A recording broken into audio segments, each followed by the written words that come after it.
na relevância de arquivos progressivos, progredindo a nossa vida, espaçado na terra, no a monopolização da urina de Deus que hoje.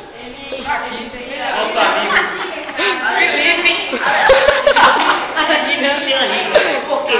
Essa parte Corpo de 30 centímetros de diâmetro. Ele tem um de pH elevado.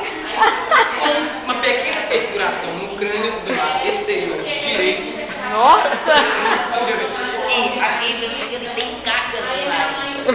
Ele tem sério problema de sujeira na Que é um saco de caca?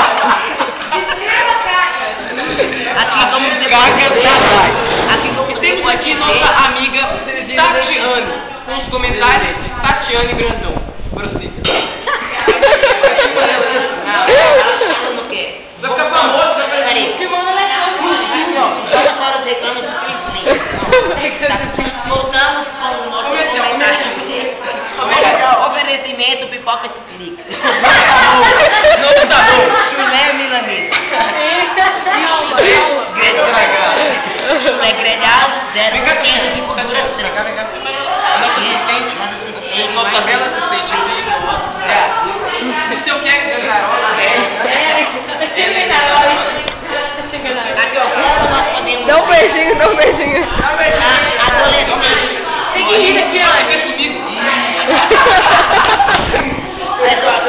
Adolescente do nosso amigo Felipe, ele não escovava os dentes direito. Como podemos ver, olha os dentes. Visão extremamente ótima. Como você pode ver, aqui Os nossos preceitos éticos. Aqui toma o dinheiro aqui, tá bom? Dá esse dinheiro, Tatiana, por favor. Acaba, finaliza o programa. Vamos finalizar o programa. Finalizando, podemos, hoje nessa aula, nós podemos... Conclusão, chegamos à conclusão que o índice do pH do nosso Felipe estava elevado. Demais. E o xixi das pessoas No que tange. Um conselho. Beba mais água líquida. Obrigado.